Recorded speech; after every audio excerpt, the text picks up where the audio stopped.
Assalamualaikum warahmatullahi wabarakatuh. Saudaraku yang dirahmati Allah, pernahkah engkau merasa terhimpit oleh hutang? Rasanya dada sesak, pikiran tak tenang, tidur pun tidak nyenyak. Setiap kali ada yang mengetuk pintu, hati langsung berdegup kencang. Tak jarang, orang yang kita cintai pun ikut merasakan beban ini. Hutang bukan sekadar angka, tetapi ia bisa merenggut ketenangan, merusak hubungan, bahkan menghancurkan harga diri. Namun, tahukah engkau, bisa jadi, di balik semua kesulitan itu, Allah sedang menyiapkan jawaban dari doamu. Allah punya cara yang tidak pernah kita duga untuk melunasi hutang, mengangkat beban, dan mengganti kesulitan dengan kelapangan. Mungkin inilah saatnya, inilah jawaban dari doa-doa yang selama ini engkau panjatkan dengan air mata. Bagian 1, hutang dalam pandangan Islam. Saudaraku, Islam memandang hutang sebagai perkara yang sangat serius. Rasulullah bahkan sering berdoa agar dilindungi dari lilitan hutang. Dalam sebuah hadits riwayat Abu Dawud, Nabi berdoa, Allahumma inni auzu bika minal matsami wal magram. Ya Allah, aku berlindung kepadamu dari dosa dan dari lilitan hutang. Mengapa hutang begitu berat? Karena hutang bukan hanya tanggung jawab di dunia, tapi juga di akhirat. Orang yang meninggal dalam keadaan masih punya hutang, urusannya bisa tertahan sampai hutang itu dibayarkan. Itulah mengapa Rasulullah sampai menolak menyolatkan jenazah yang masih punya hutang, hingga ada yang bersedia menanggungnya. Namun, jangan putus asa, karena Allah juga Maha Pemurah. Allah tahu beratnya bebanmu, Allah tahu deritamu, dan Dia tidak akan membiarkan hambanya terus terpuruk tanpa jalan keluar. Bagian 2, Allah menyediakan jalan keluar. Allah berfirman dalam Al-Quran. Surah At-Talaq ayat 23, barang siapa bertakwa kepada Allah, niscaya Dia akan memberikan jalan keluar baginya, dan memberinya rezeki dari arah yang tidak disangka-sangka. Subhanallah, ayat ini bagaikan cahaya di tengah kegelapan. Allah sendiri yang menjanjikan jalan keluar.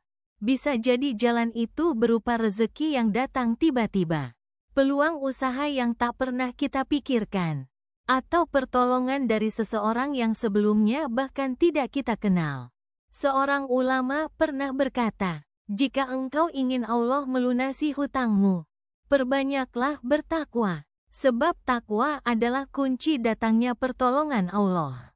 Bagian 3, kisah nyata yang menginspirasi. Mari kita renungkan kisah seorang sahabat Nabi bernama Abdullah bin Ja'far. Ia dikenal dermawan, tetapi suatu ketika ia terhimpit hutang yang sangat besar.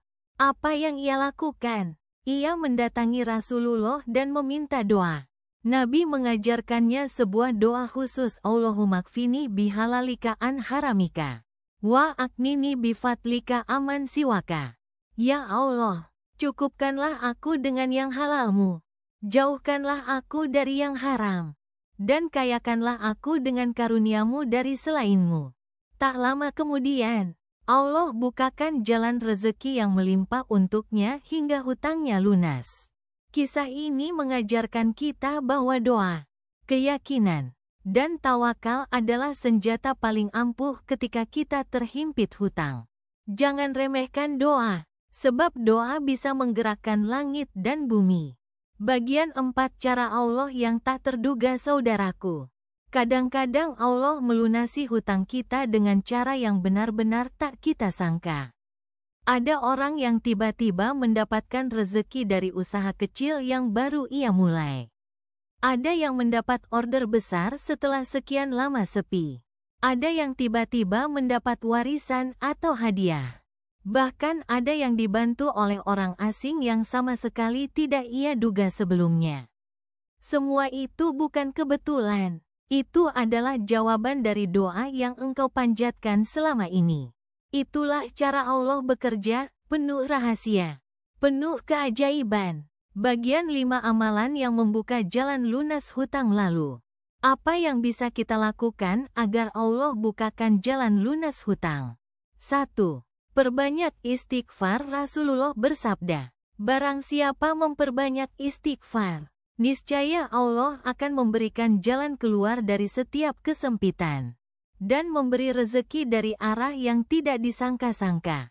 Hari Abu Dawud. 2. Jangan tinggalkan sholat malam. Sholat tahajud adalah waktu mustajab untuk memohon pertolongan.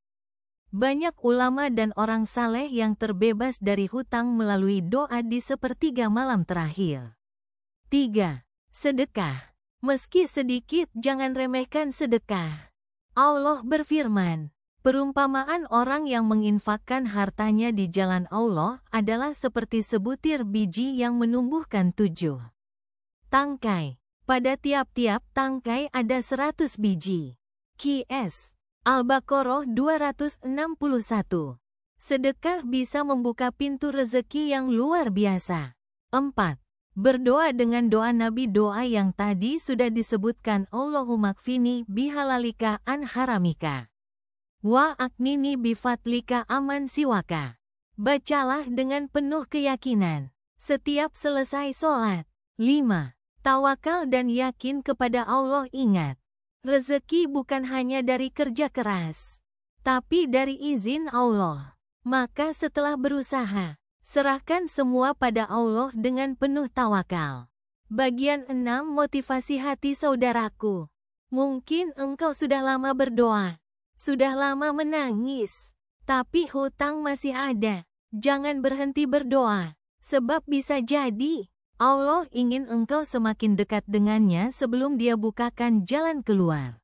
Percayalah, Allah tidak pernah terlambat. Pertolongannya selalu datang di waktu yang paling tepat. Kadang kita merasa Allah lambat, padahal Dia sedang menyusun rencana yang jauh lebih indah dari yang kita bayangkan.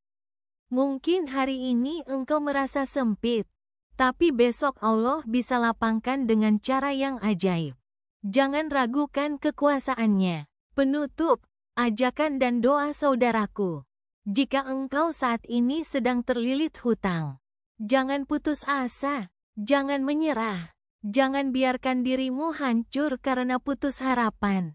Pegang erat janji Allah, barang siapa bertakwa, Allah akan beri jalan keluar, dan Allah akan beri rezeki dari arah yang tidak disangka-sangka. Mari kita berdoa bersama. Ya Allah, lapangkanlah hati kami, kuatkanlah iman kami, lunaskanlah hutang-hutang kami dengan jalan yang Engkau ridai. Bukakanlah pintu rezeki dari arah yang tak kami duga. Jadikanlah kami hamba yang selalu bersyukur, sabar, dan tawakal hanya kepadamu. Amin ya Rabbal Alamin. Closing. Semoga narasi ini menjadi pengingat bagi kita semua. Jangan lupa, bagikan video ini agar lebih banyak orang yang mendapatkan motivasi dan semangat baru. Tekan tombol like, subscribe, dan aktifkan lonceng notifikasi, agar engkau tidak ketinggalan kisah inspiratif dan renungan Islami berikutnya. Wassalamualaikum warahmatullahi wabarakatuh.